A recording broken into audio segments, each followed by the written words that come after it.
For decades, audiences saw Teri Garr as the quick-witted, energetic actress who could light up a scene with a single line. From quirky comedies to emotional dramas, she built a reputation as one of Hollywood's most versatile performers. But behind the laughter and bright performances was a secret battle she carried for years. Teri Garr was born on December 11, 1944, in Los Angeles, into a family that practically lived on the stage. Her father was a Broadway performer, and her mother worked as a dancer and costume designer. In many ways, show business seemed like her destiny. But her childhood took a painful turn when she was only 11 years old. Her father suddenly died of a heart attack, leaving the family struggling both emotionally and financially. That loss forced Garr to grow up quickly. Money was tight, and nothing in her life came easily. If she wanted dance lessons or training, she had to earn scholarships or work for them. Still, she pushed forward, sometimes practicing so intensely that her feet would bleed. Her determination eventually paid off.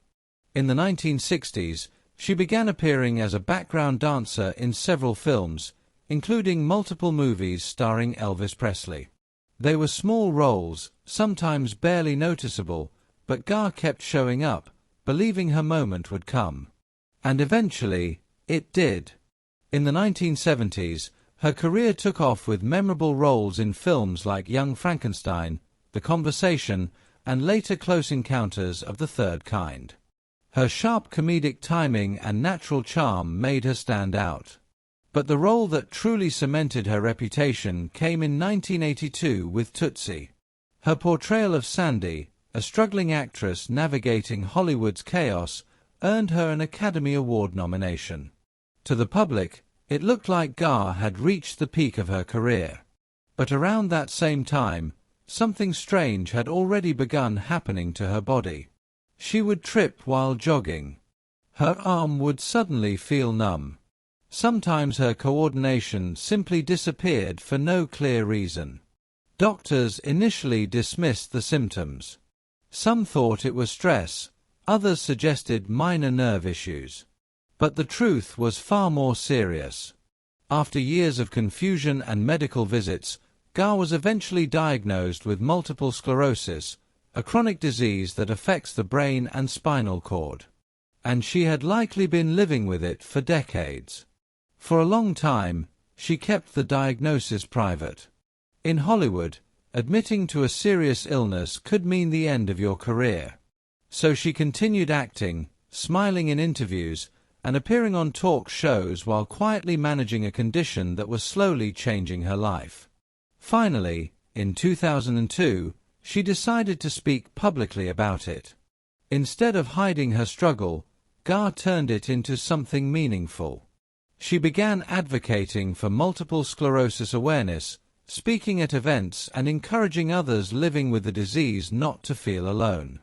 But her health challenges didn't end there. In 2006, Garr suffered a sudden brain aneurysm and had to undergo emergency surgery. She spent a week in a coma and months in rehabilitation, relearning basic physical and speech skills. Many people would have stepped away from the spotlight after that. Teri Garr didn't. Even as her mobility declined, her humor remained sharp. She continued appearing in interviews, often joking about her health with the same wit that made audiences fall in love with her decades earlier. Eventually, after years of fighting multiple sclerosis and surviving countless health battles, Teri Garr passed away at the age of 79. But her legacy isn't defined by illness. It's defined by resilience. Because behind every laugh she gave audiences was a strength most people never saw. And looking back now, that final interview feels different. Not just like a conversation with a beloved actress, but like a quiet farewell from a woman who had spent a lifetime proving that even in the hardest moments, humor and courage can still take center stage.